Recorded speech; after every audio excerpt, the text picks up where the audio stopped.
Good evening, everyone, and welcome to Have a Seat with Chris Hansen tonight from New York City. We're going to do something a little different tonight. I will be the guest, and I will take your questions as I have a seat for you.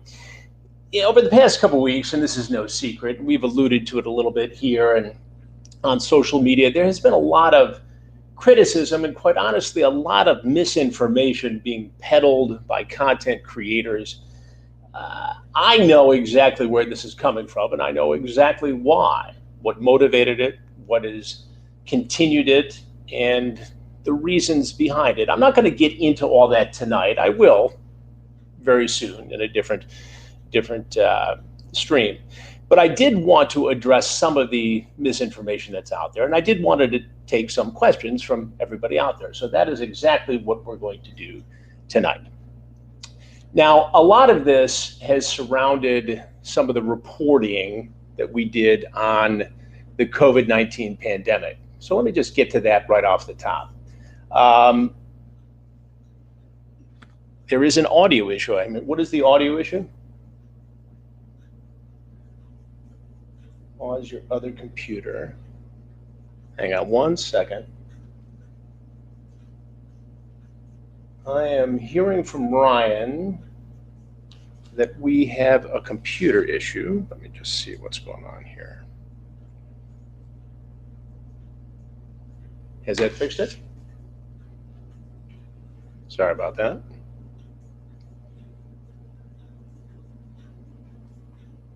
I've got two different computers working here, so let's see if that has solved the issue. Back on. All right, great. Anyway, sorry about the misstart there. As I was saying, there has been a lot of misinformation spread about. I know exactly where this started. I know why it's being done. And we're going to get into that in a future stream, but I did want to address some of this misinformation that's out there and take some of the questions from you tonight.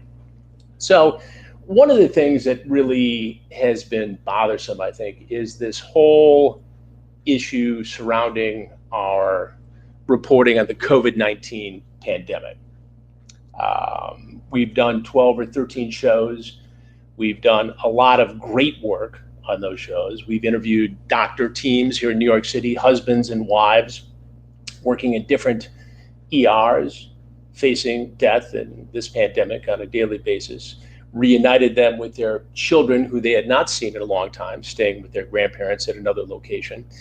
And we also talked to some of the frontline first responders, nurses, people who are in the transportation segment, a lot of other people who risk their lives so we can go on with life as normal as possible. One of the things that we did in the very first show was an interview with two different doctors, one an infectious disease expert in New Jersey, the other a surgeon in New Jersey.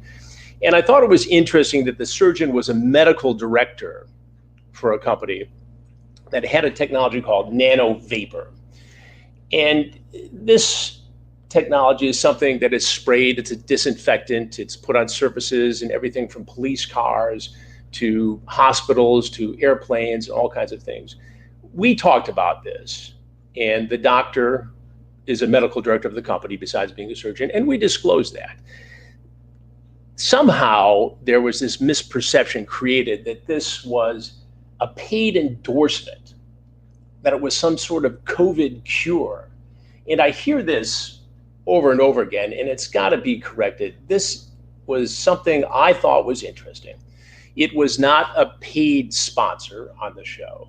We were very clear about the doctor's role in the company.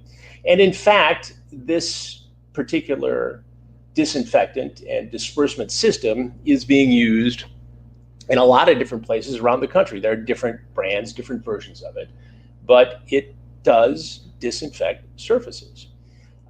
It also has been reported on by a lot of other media, NBC News, some of the newspapers here locally in New York, and well, it's legit, it works. Now you can talk about whatever problems that startup company had or whatever, but this was not a cure. And a lot of this started, and this is how a lot of this misinformation gets out there, a lot of this started by people who, for instance, Vincent Nicotro, who used to work on this show, who set up a a Facebook page to mirror the Have a Seat with Chris Hansen Facebook page, and was promoting this as a cure to make us look bad. And so this grows and grows, and it gets picked up on by content creators and turns into something it's not. And it's just one of many examples of a misinformation campaign that is coming from some content creators who call themselves commentary channels, or more likely drama channels,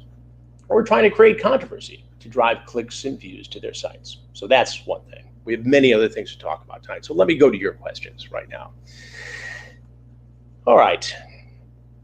Who is Anonymous Gene, and why is he working for you? Well, this seems to be one of the questions of the hour.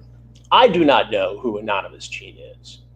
I don't know whether it's a man, whether it's a woman, whether it's a group of people. I do know that somebody online named Anonymous Gene, or who calls themselves Anonymous Gene, is a fan of some of the work we've done, of the Predator series, of some of the work we've done on the Onision investigation, and has acted on their own, supposedly in support of our effort. Now, I know that there have been allegations of doxing. I know there's evidence of doxing. I want to be extremely clear that I do not support doxing. I do not tell whoever Anonymous Gene is what to do, give them instructions on anything. And if I actually knew who this person was, I would tell them to stop a lot of this activity, because I just don't agree with it. I can't control what somebody whose identity I don't know does. And while it appears that they believe their motives are altruistic, I just don't agree with a lot of what they do. And I've been the victim of doxing, so I understand what that's like. And I would never take part in it, and I would never condone it. And I don't care whether it's somebody who says horrible, untrue things about me or not. We don't condone doxing here. All right. Now, there have been a lot of questions about the Onision story. We got into the Onision story, and let me back up a minute, because I think it's important to put this in perspective. You know, the reason I got into YouTube was just to sort of experiment a little bit in this space. And I'm just going to be brutally honest with you. I didn't know a ton about it. And looking back, I probably should have done some more research and some more work getting into the whole YouTube space. But we started playing with it. We did some streams. Vincent Nicotra at the time was helping with this as a sort of a web producer. He had come to me with some ideas about doing some web projects. Seemed like a pretty good guy. Had some ideas. The next thing you know, we're on YouTube.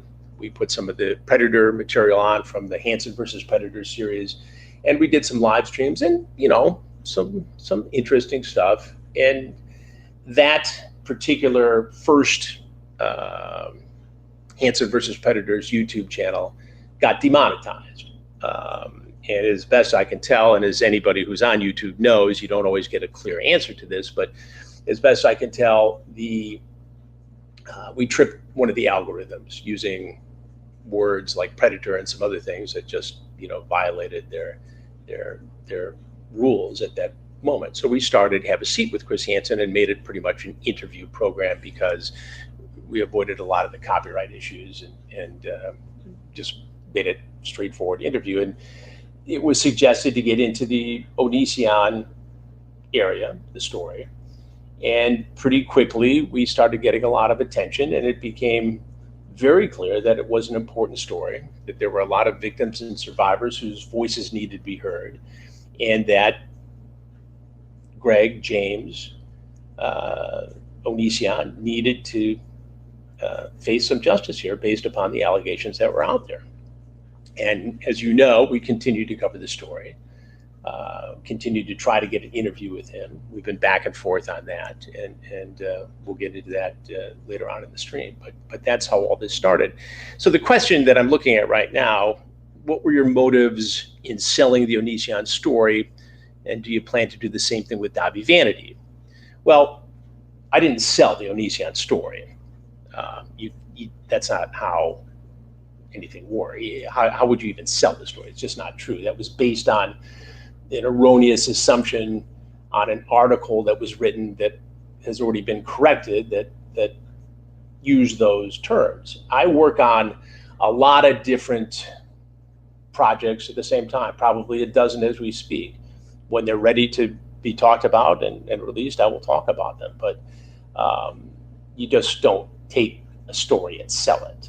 It's just not how it works. So whether or not we continue past YouTube on any of these things, it's something that we'll take a look at the appropriate time. But I think there have been some content creators who worked on this story who did some great work, who appeared on this show. Daniel Repsion being one of them. And I highlighted his work. And he's been very critical of me lately. And he, again, has said a lot of things that just aren't true. And got into this whole nano vapor technology, called it some sort of a skin cure of some sort. And I think that at some level, there's frustration on some content creators' part that they couldn't advance the story as much as I did, because I have a background in journalism and in television and the ability to garner a larger audience. That's not taking anything away from Daniel's early work. And he did come on the show twice, and he did talk about it, and he did chronicle a lot of what Onision did.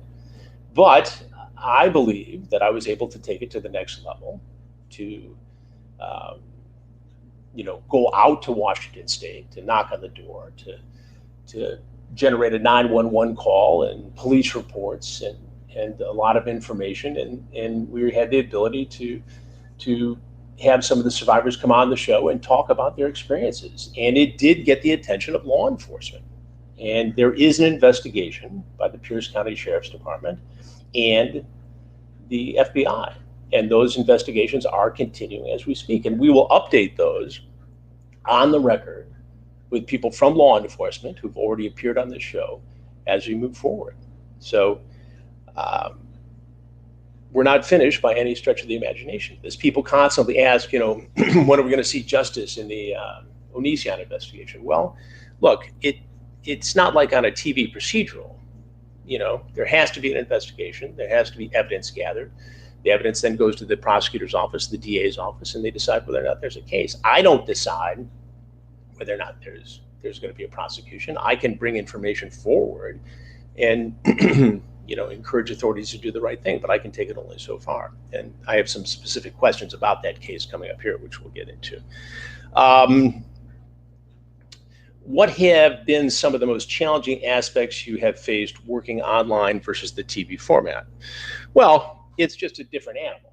In television, you put the story together and it's edited and it's fairly controlled, unless it's breaking news and you're actually live. But it's a scripted piece. You put it together and it airs. This, it's a different audience. I think it's very engaging. I think it's very exciting. I think it's worthwhile. I think it reaches a lot of people. But it just, it's a different animal in some ways. In some ways, it's very similar. You create a project, you have video and content, and it airs here.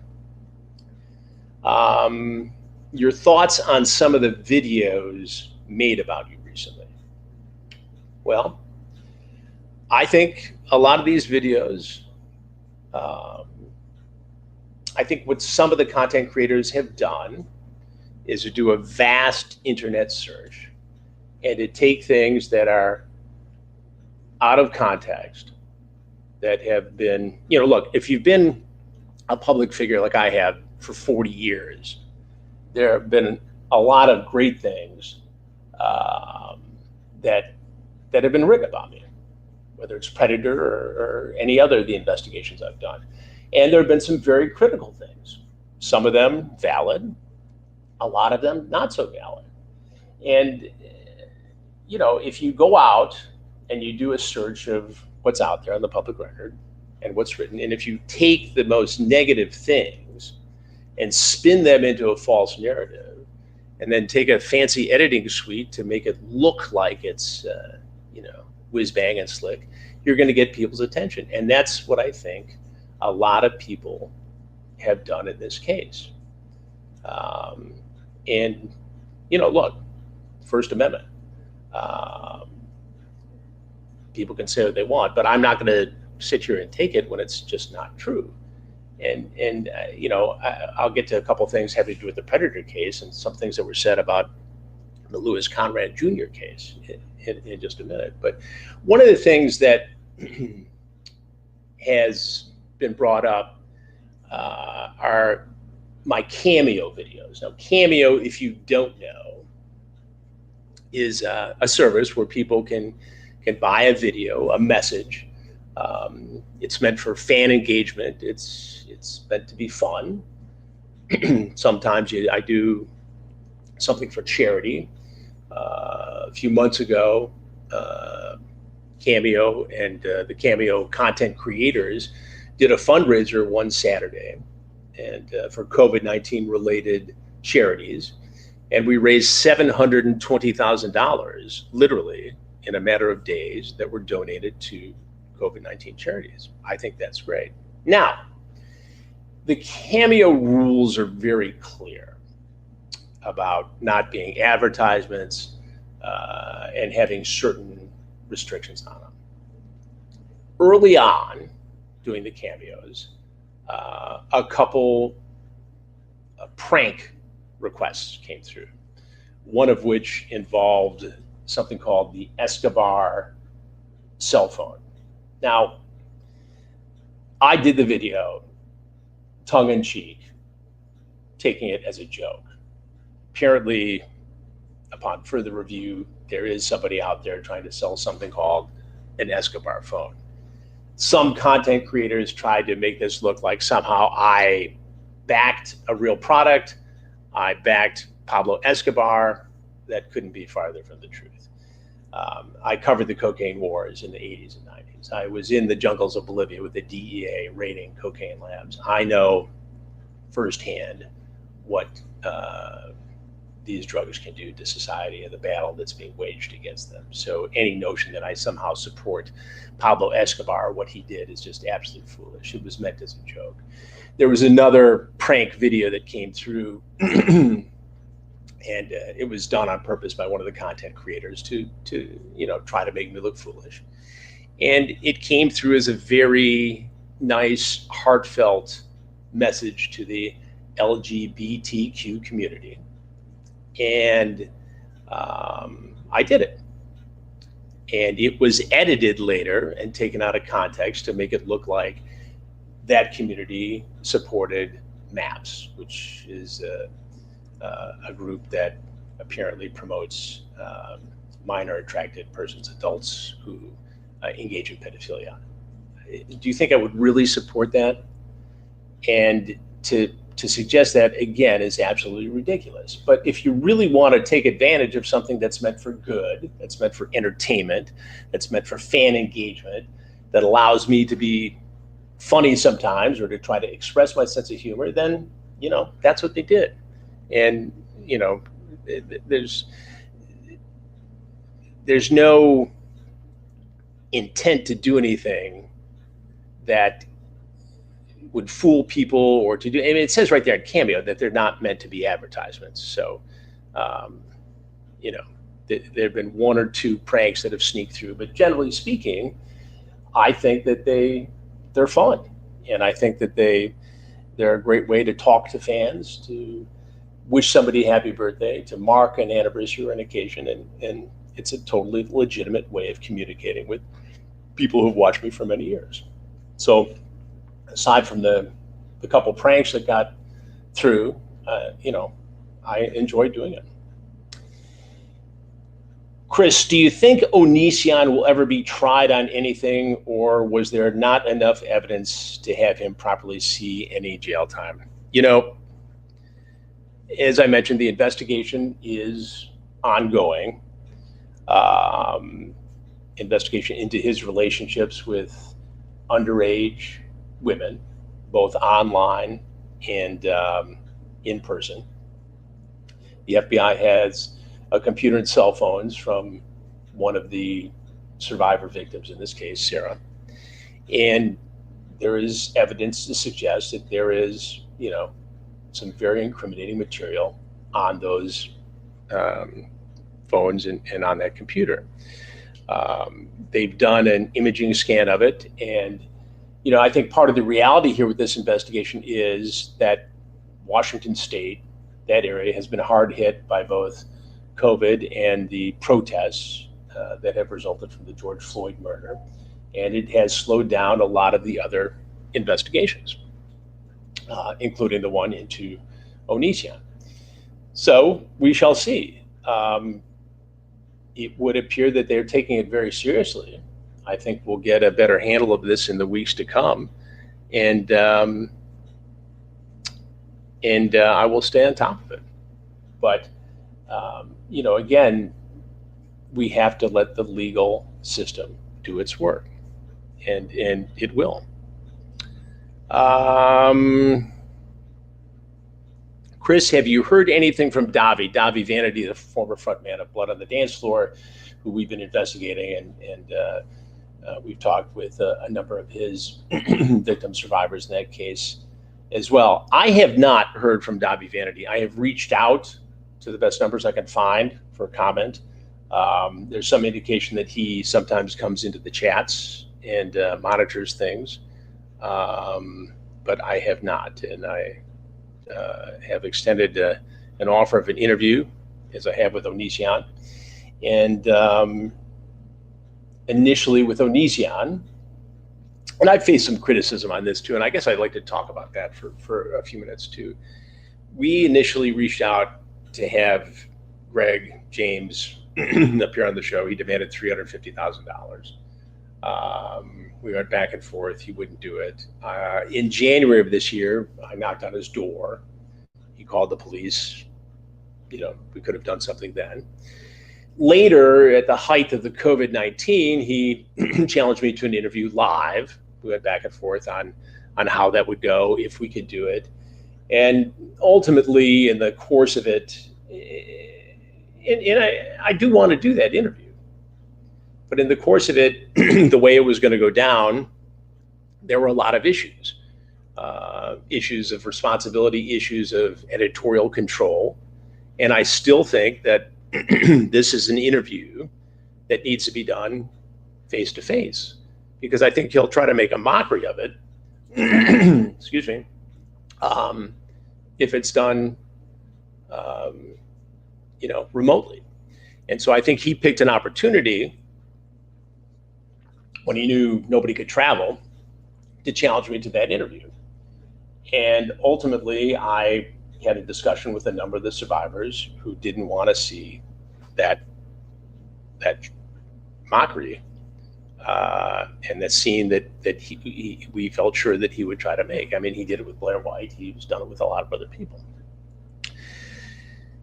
So I still want to do it. And once things return to normal, I will give it another go face to face. Can you explain why constructive criticisms are systematically suppressed in a good portion of live chats? I don't think they really are. If you're just being mean, and if you're just spewing hate, you're going to get put in timeout. I mean, the reality is, on the usual show, I'm busy doing the interview, so I can't see every chat. The mods handle that. And we're just not going to put up with bad behavior and hate speech and being nasty for the sake of being nasty. I'm not above criticism. That's why we're doing the show tonight. So I don't think that that we suppress it. I mean, I think we try to hit a nice balance of, taking criticism, taking ownership, and, maintaining some sort of control.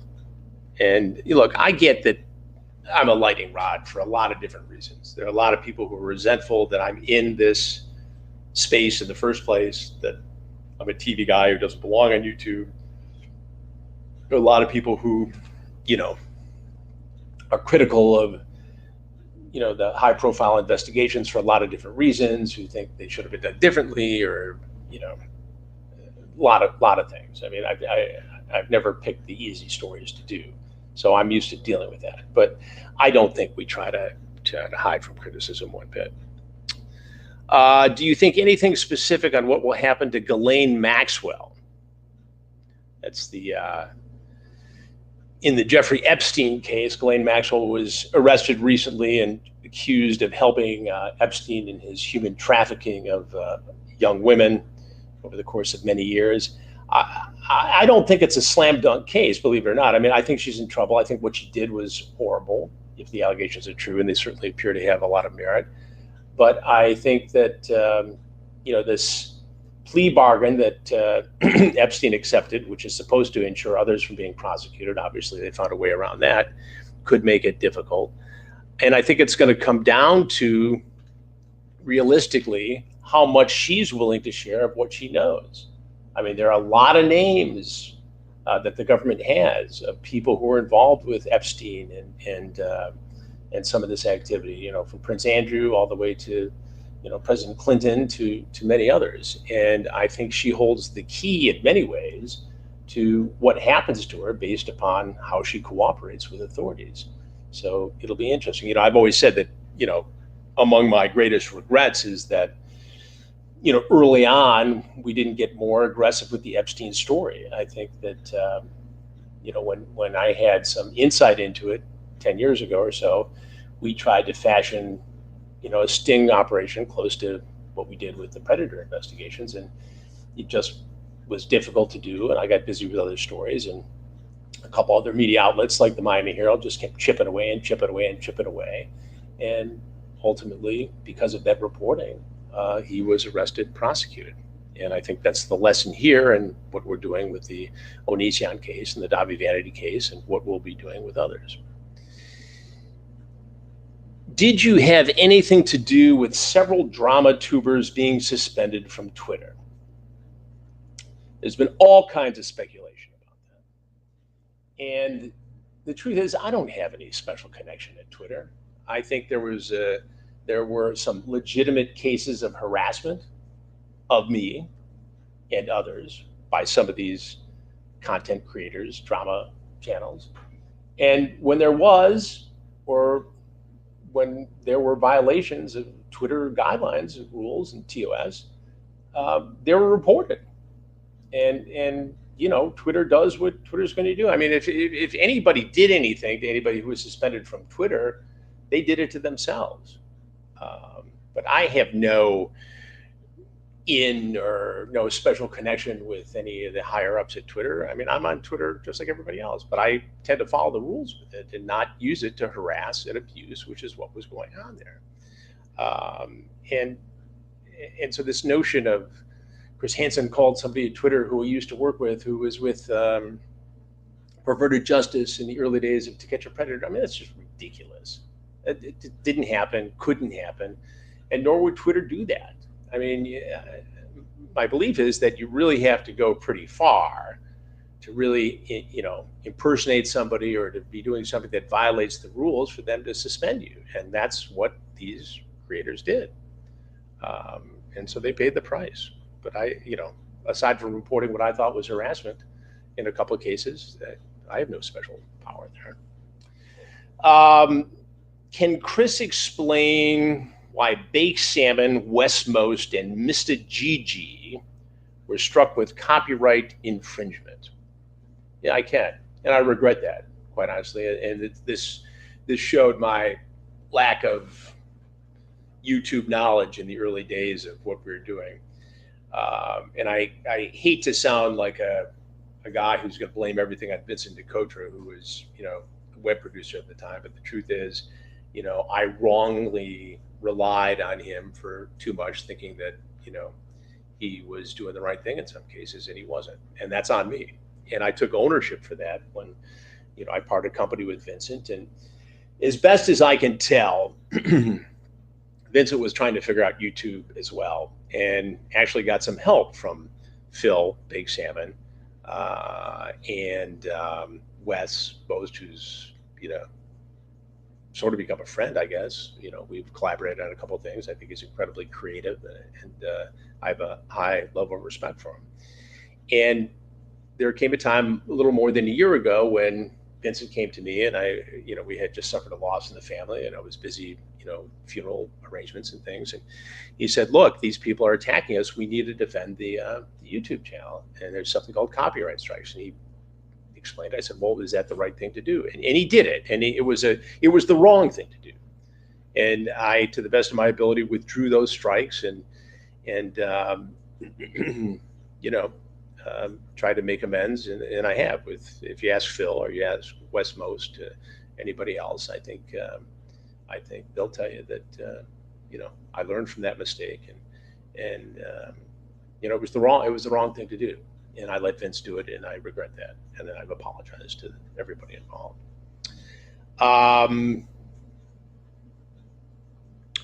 I just want him to address the accusation related to the opinion of the interviewed victims feeling used by him.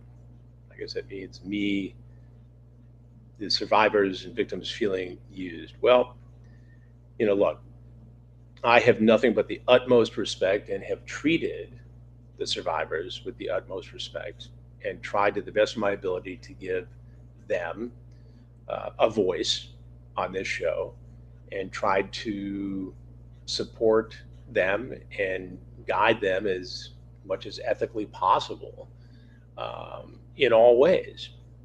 And I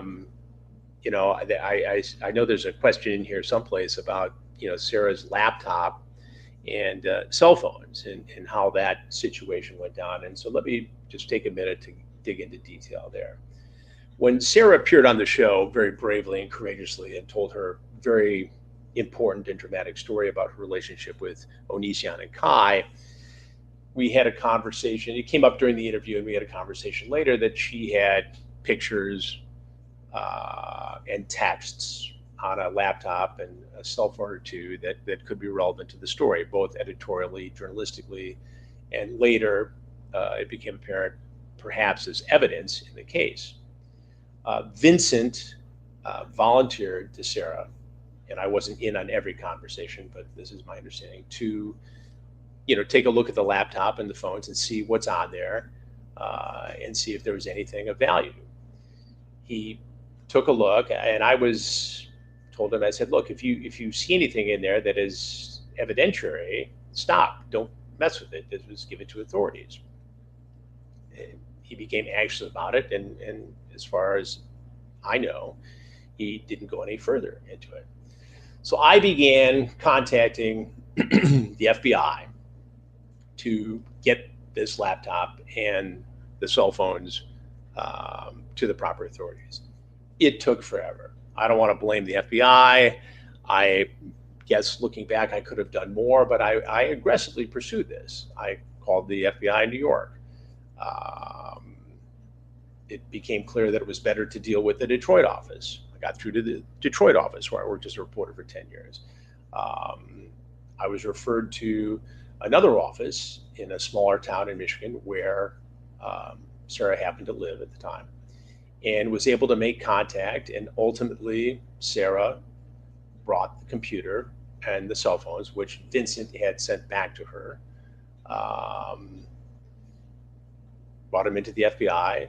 They were taken by that agent and shipped to the office in Seattle-Tacoma area, and they were, put under investigation and being reviewed, what they call a CART review, where they go in there and they find it. Now, I don't know what they found. I know what Sarah thought was on there.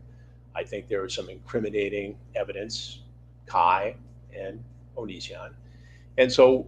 Again, I would imagine that we'd hear more about that very soon. But this notion that somehow, these things were sitting, Vincent has said all kinds of stuff, as he has said about so many things, and back and forth, and made up stories and appeared here and there. and contradicted himself in 100 ways. I mean, I was not crazy about him taking the laptop and the computer, the laptop and the phones in the first place. Now, he later said and shared some texts with other people claiming that he was trying to send the laptop to me. Those texts refer to a laptop that he allegedly put together for me as a Christmas gift, and I didn't want to take it for a lot of different reasons, mostly because I knew that we were parting company. Two, I didn't know the pedigree of that laptop, and there were other allegations about his dealings with laptops and parts and everything else. I just didn't feel comfortable doing it. But he made that look like this was Sarah's laptop and phones, and that's just not true. So he sent it back to Sarah, and Sarah ultimately, after I made a bunch of calls and finally got through to the FBI, got it there. I wish I would have handled it quicker, but we got it done. What's with the Twitter blocks for legitimate criticism? I never went low and attacked you as a person. Also, what's with attacking one of the content creators? I'm not attacking any of the content creators. Look, I'm not a big fan of blocking people on Twitter.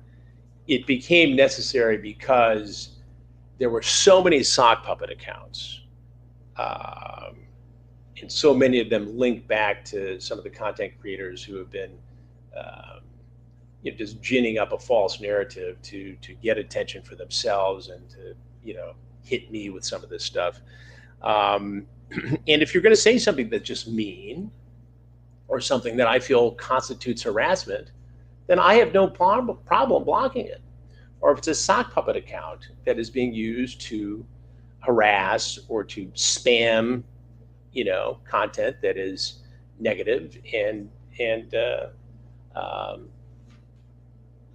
I'm just not going to stand for it.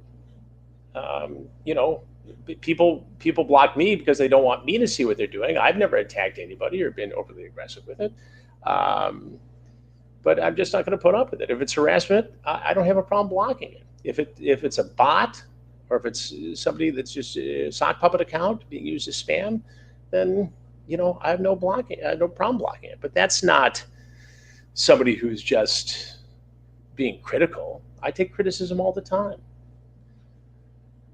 And here's more right now.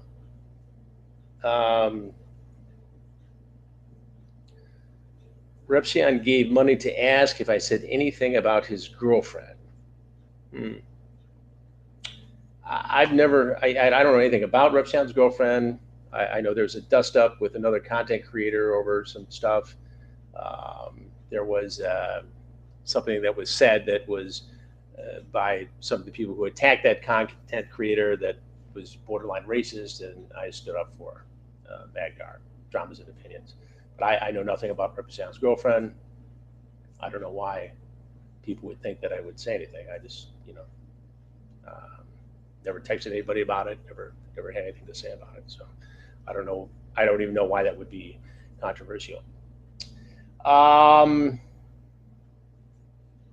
So these questions are coming in fast and furious. I'm trying to take them somewhat in order, but they are getting a little bit out of order.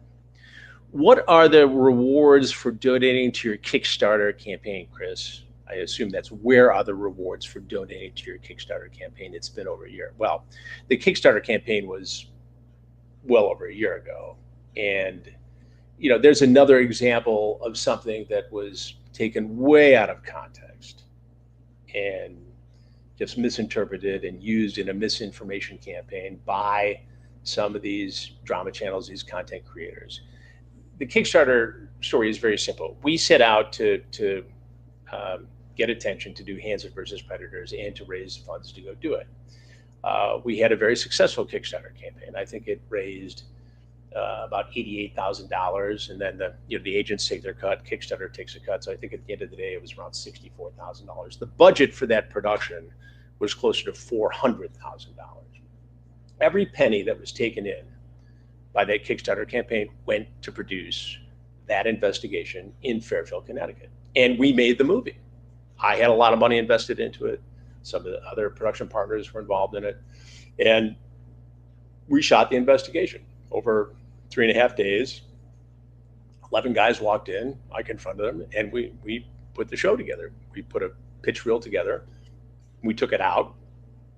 Various networks showed an interest in it. And ultimately, the way the timing worked out, we ended up rolling it into a package, and Hansen versus Predators aired on a syndicated show I did for a couple of years called Crime Watch Daily. Very successful show.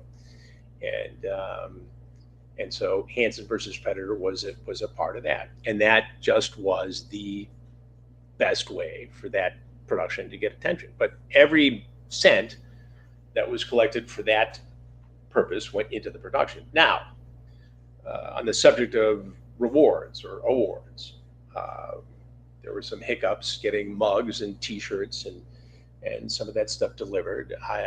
To the best of my knowledge, everything that was promised was presented. And if there's anything that anybody should get and they haven't gotten it, reach out, DM me on Twitter or reach out through any of the social media, and I'll get onto it. But I'm pretty sure that anybody who is at that high reward level, who was promised a sneak preview or anything else, got all that. And I think that there was some perception that for some reason we didn't do the show, but we did.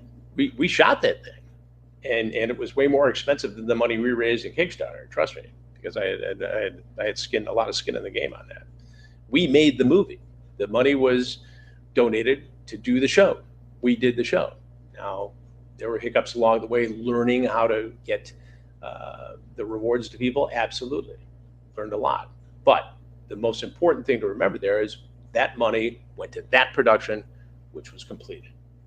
And I don't know that I'd go down the Kickstarter roll again, just because it's unwieldy and it got a lot of attention, so that was good. But what you get out of it for the headache that it can cause, I'm not sure I'd go down that road again. Is there really a police investigation with Onision? Yes. And if you watch the show, you'll know that Ed Troyer, who's a detective with the Pierce County Sheriff's Department, has appeared on the show and talked about the investigation.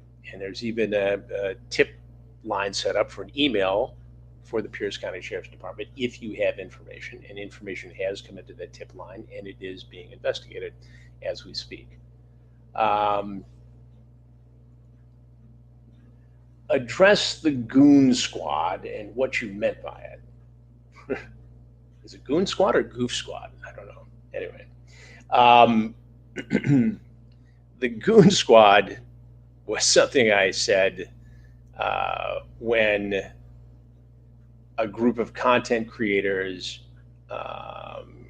were what I thought was harshly critical of both dramas and opinions and of another survivor in the Dobby Vanity case.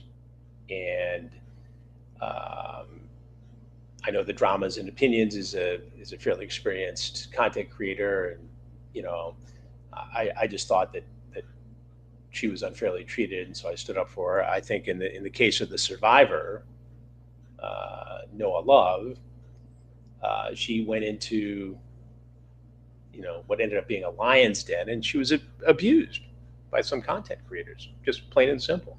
And it was wrong. And they did it for sport, and they did it to make fun of her, and they did it to, I guess in some ways, get at me. And it was just plain wrong. And I called people out on it, and it caused a lot of controversy. And I talked to one of the content creators. I talked to Repzilla, and Jane and I had a discussion. We had disagreements, and we hashed it out. And it was a private discussion. It wasn't taped. It wasn't meant to be shared beyond what I'm saying. And we kind of came to a meeting of the minds. And he thought that I was unfairly critical of him on a couple different things, and I thought he was harsh on me.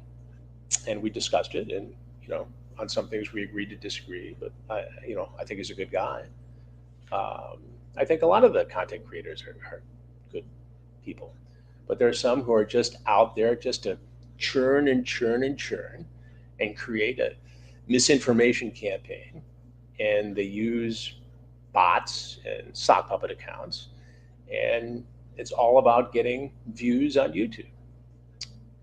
And when they finish attacking me, or they'll go on to the next person, the next person, the next person. That's what drama channels do. Let's see here.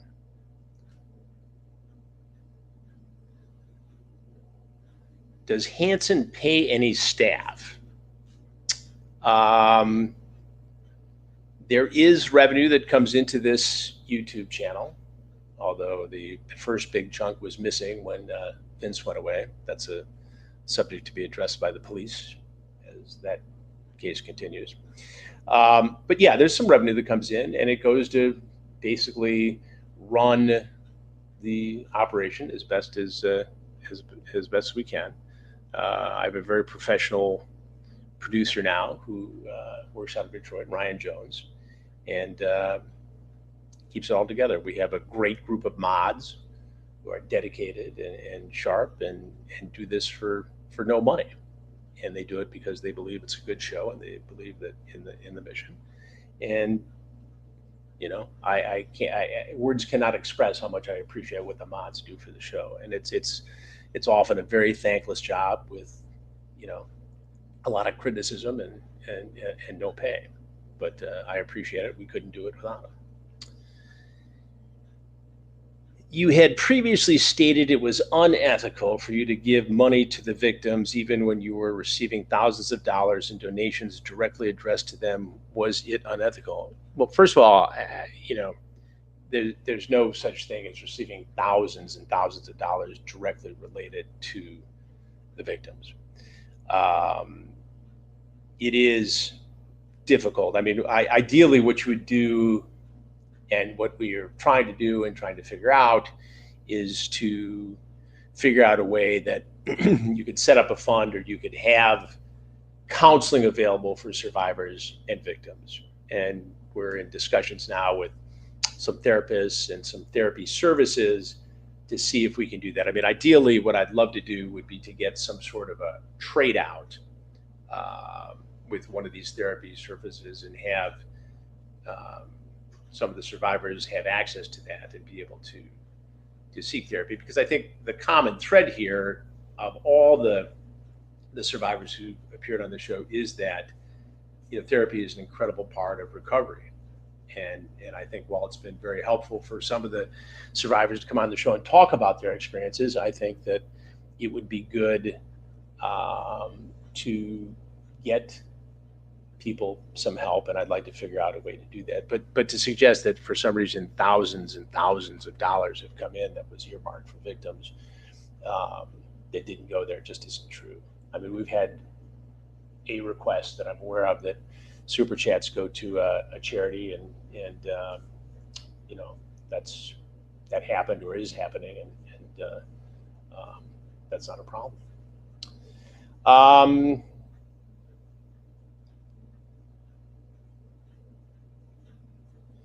Are you still proud of the Jeffree Star interview, where you didn't bring up the fact that his assistant corroborated Damien's story of Jeffree seeing them together?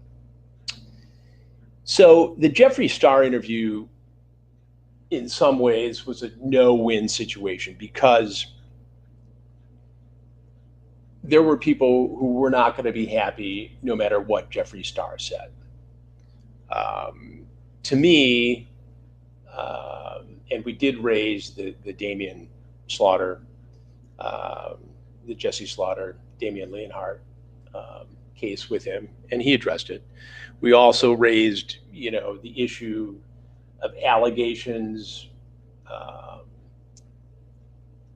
with him, and there was a video of him with a young man who was.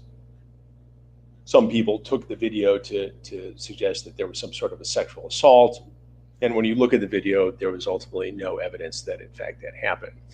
Jeffree came out. If you saw the interview, if you didn't, you should take a look at it before you criticize it. But if you saw the interview, you saw that, Jeffree fully admitted that he did things he wasn't proud of as a 19, 20, 21-year-old rock star on a music tour with Davi Vanity. He explained why he withdrew his support, then tweeted his support, and what was going on there.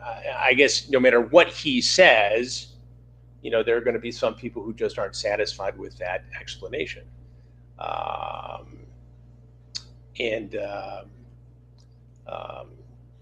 I thought that the interview was good. I thought it was solid.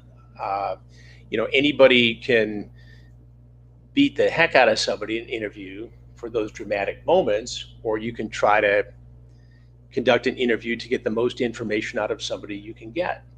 And that's what I tried to do in the Jeffree Star interview.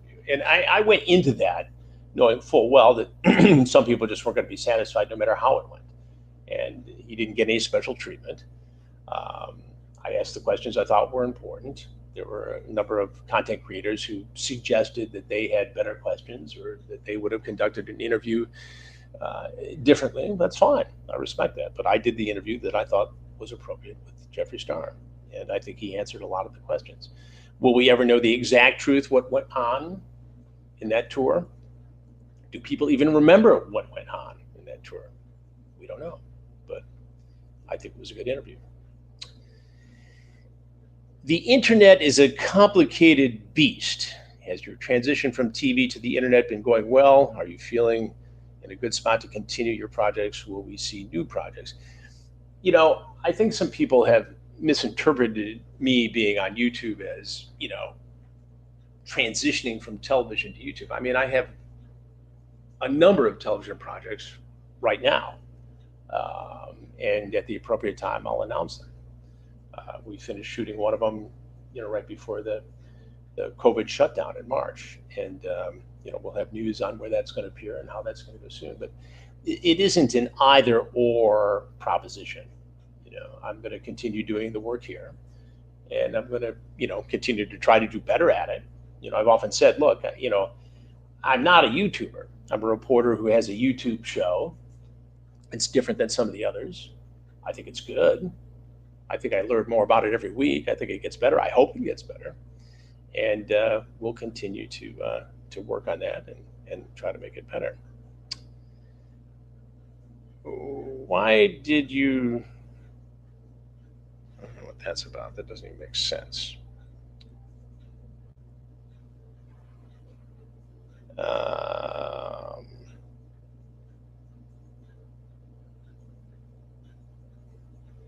Does it seem a little sketchy to prey on people's fears of COVID to help sell a disinfectant that popped up right as COVID started? No.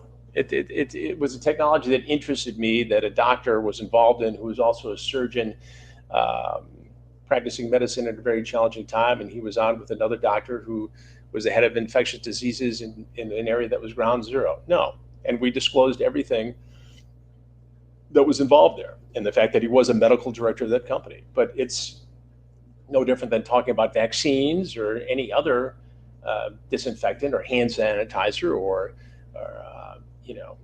wearing a face cover or anything else. It was something that was interesting to me, and we disclosed it. But there was no paid sponsorship.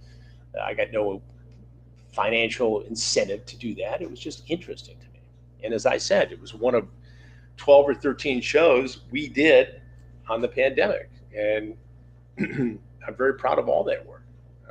We took people to places they wouldn't normally see, and we heard from folks you wouldn't hear from anywhere else. I'd put that reporting up against any other media outlet in the country, quite honestly, if you look at all those 12 or 13 hours. I mean, we were embedded with the emergency task force with Vinny Lavienne, and in one day, we basically talked to a doctor on the front lines, a nun who was taking in homeless children in a very challenging time, the head of the transit union who, represents everybody who drives a bus or a train in New York. I mean, imagine how challenging that is to be a bus driver during a pandemic, or a train driver, or to sanitize those trains.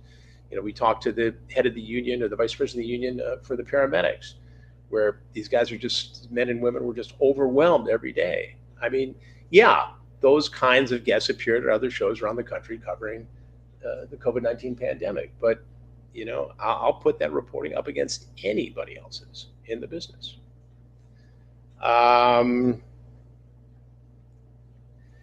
Were there any unusual or shocking things that happened behind the scenes and had to be left out of TCAP, Predator Raw for time or other reasons? No, I think everything that happened that was of any value, that was shocking, that was revealing, was in the shows.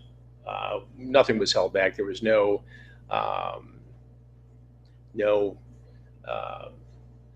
censorship or nothing left behind on the cutting room floor. How did Angry Slug end up on your show? That's an interesting question.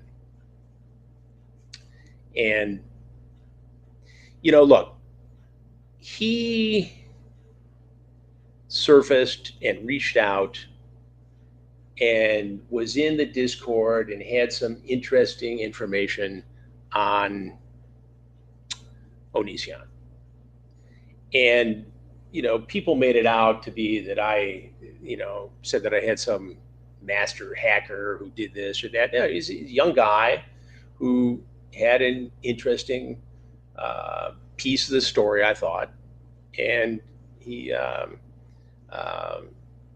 had him on the show to talk about it. And he was on with another guest. And in hindsight, was it the best guest? No. But, sometimes you try to research and you try to find people who give you an interesting slice of the story. And that's what we were trying to do with Slug. He's been back and forth on, where he stands and what he thinks. And I think there was a little bit of attention grabbing on his part. And, I think it was interesting. But, I don't think you'll see him again on the show.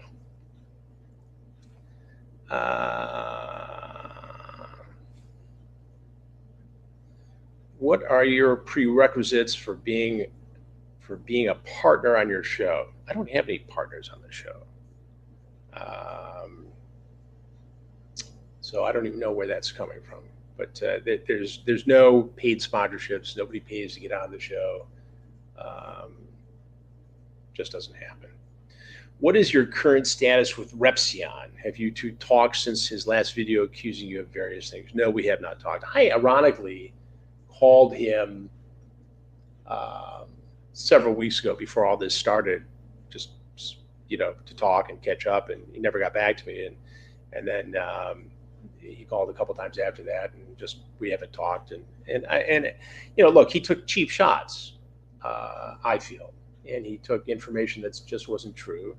And I think there were, if you look at his video, it becomes, pretty clear that,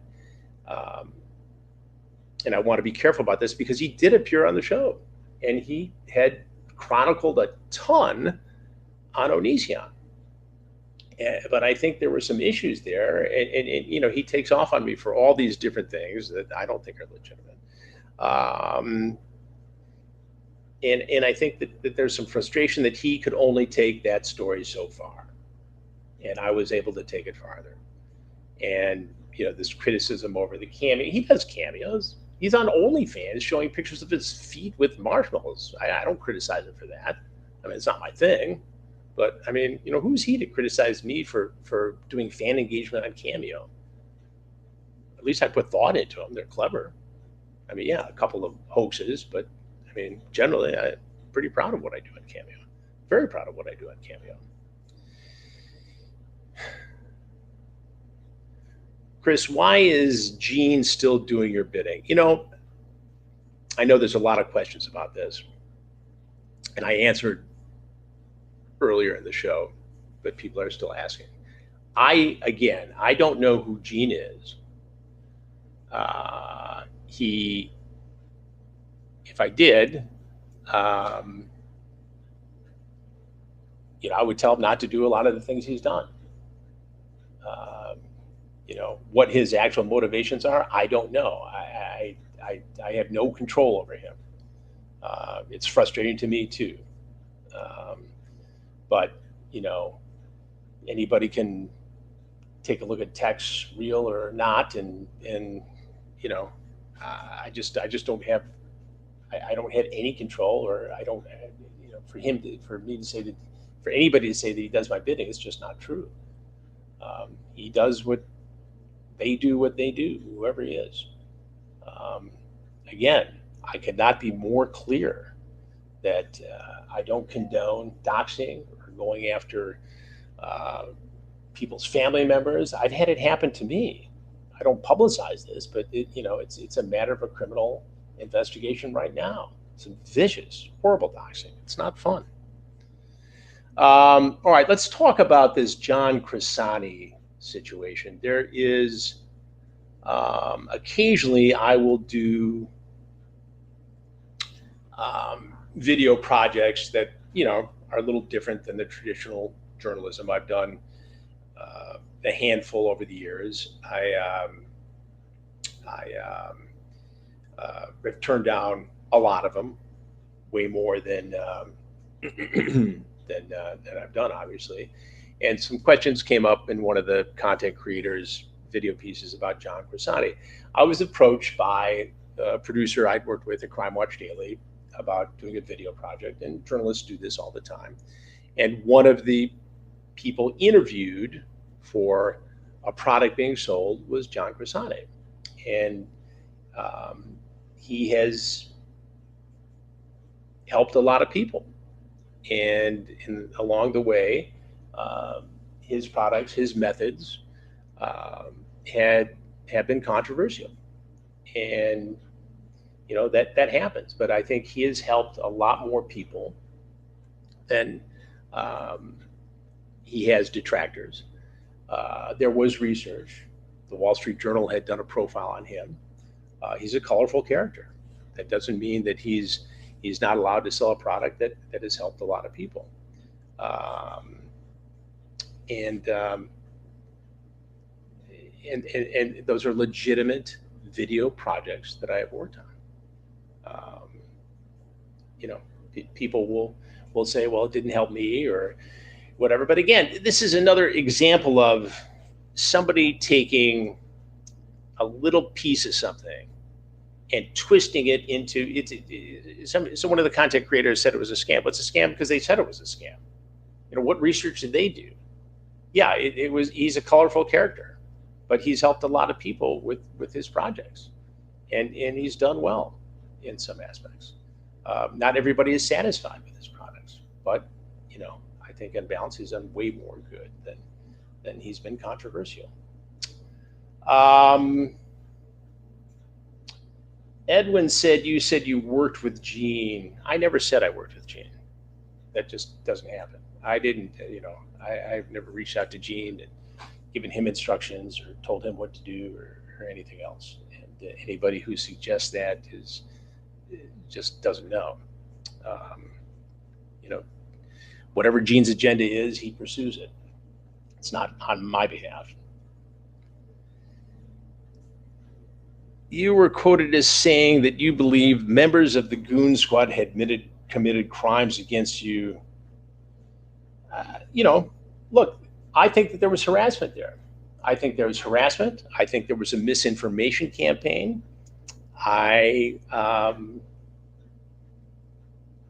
Crimes, is it criminal? Is it civil?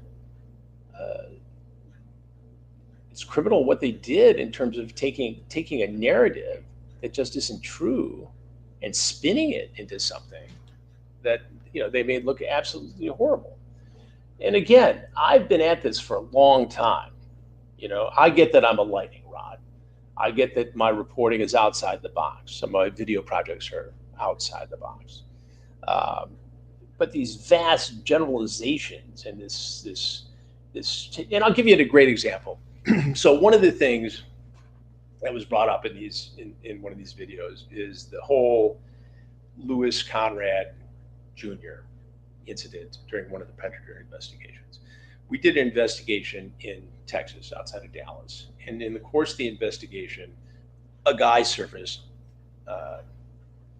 William Lewis Conrad Jr. He was an assistant district attorney, prosecutor. And he was online chatting with somebody who identified themselves as a 13-year-old boy. He did not show up at the Predator Sting House. But the authorities, the police in the case, had determined that he had violated the law in the chat, the solicitation. And the next day, they went and arrested him. And in the course of the arrest, sadly, Conrad, who had a pistol, shot himself in the head and ultimately died. Now, there was a lot of sensational reporting on that without really knowing what happened. The fact of the case is, and this is fact, and it's borne out by a Texas Ranger investigation, and I talked to the Texas Rangers, and I know for a fact that this is the truth. He had multiple images of child porn on his personal computer. As the police were coming in to arrest him, he was trying to get that hard drive out of the computer, couldn't, and when they got in, he sadly killed himself.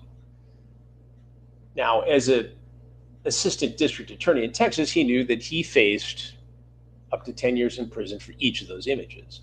He also faced, sanctions as a professional and shame and embarrassment for having it. To hear one of the content creators tell it, who based it on an article that was in Esquire magazine that was wildly inaccurate and quoted a disgruntled ex-cop who knew nothing about the ins and outs of the case because he was dismissed or left the department shortly after that raid for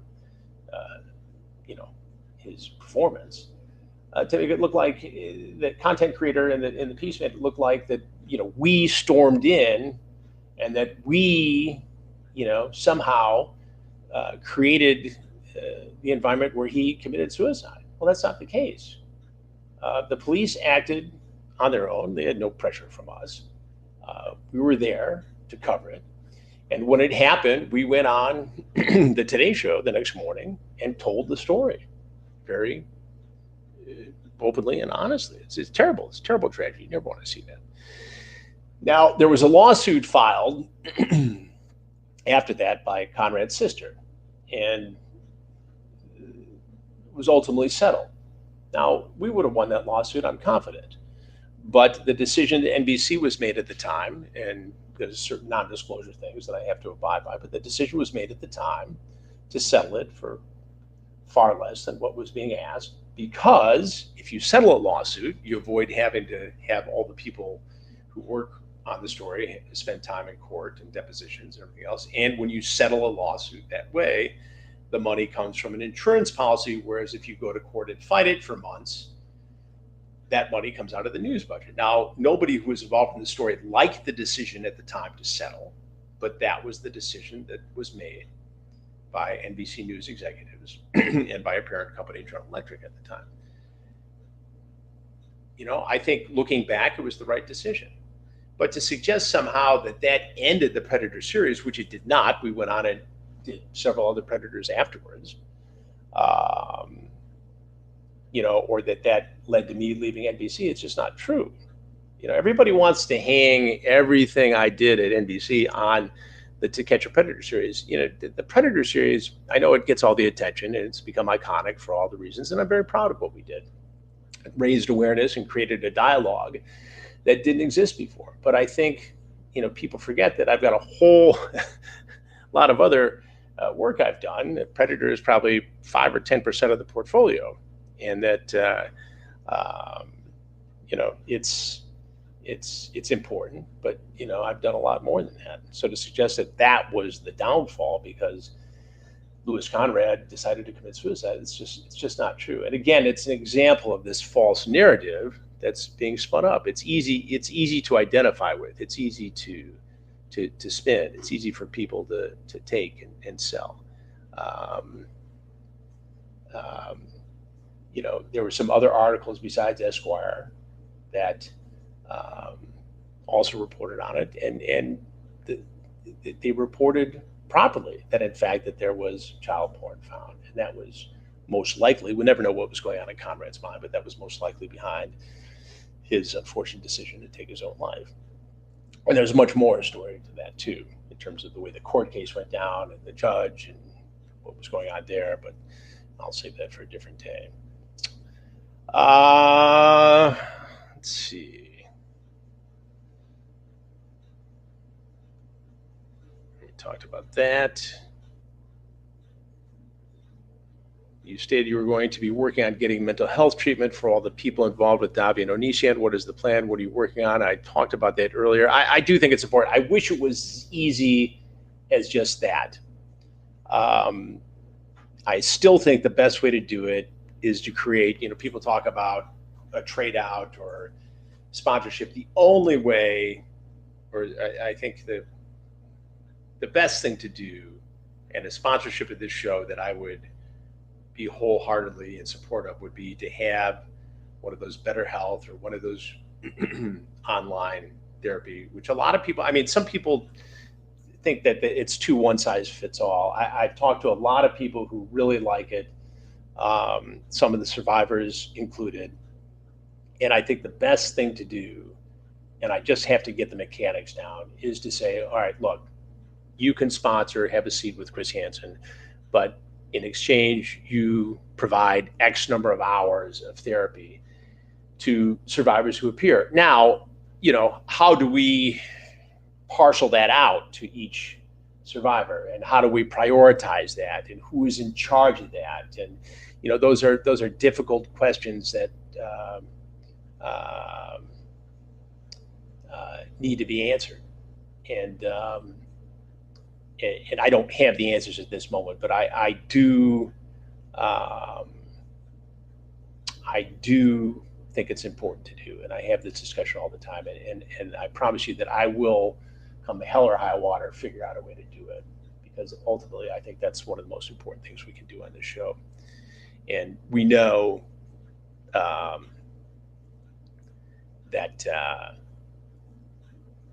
it's something that has to be done. Did you have any involvement with the coordinated Twitter ban wave to deplatform the Goon Squad? Are you still in contact with Dell Harvey? No. I know Dell Harvey. I worked with her, not him, as one of the content creators said late last week, when she was a part of Perverted Justice. I haven't talked to Dell in 2 or 3 years. If you know anything about Twitter, you just don't call somebody. And even if you did and knew somebody from a past professional life, people just don't cancel your Twitter account or suspend it. There's got to be a reason. There's a review. There's a algorithm that's tripped. People have to review it and come to that conclusion. I can't just call and say something. I can complain if I think it's harassment. I can complain if I think it violates Twitter's rules, just like anybody else can complain against me if they think I violate Twitter's rules. But I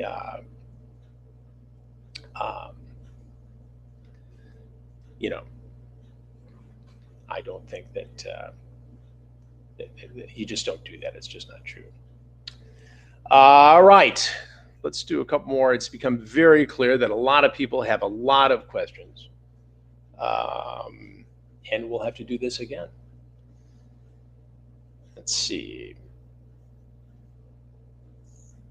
What about people who paid for Hansen versus Predator but never received any exclusive content? Well, as far as I know, that exclusive content was received and offered to people who paid at that level.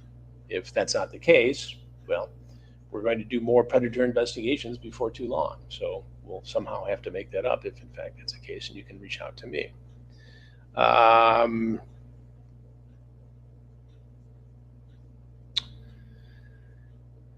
All right. How much research do you do for stories? Well, I do a lot of research.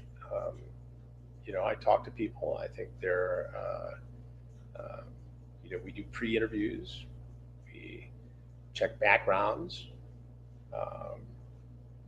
We, make sure that people are telling the truth. And, people just don't pop on here at the last minute and willy-nilly tell their story. We do a lot of research. And obviously it depends on which particular um, story we're doing. Some takes more than others, or some guests take more than others. Some guests, you know, are easy to verify. There are some people who have come forward and claimed things, and just I could never verify it, and they'll never be on the show. So I mean, you see the people you see, obviously, but there are a lot of folks who just don't make the cut, and we can't verify things, so they don't come on the show. Why was your lawyer, Mike Morris, willing to accept docs on myself and Goons when asked via email?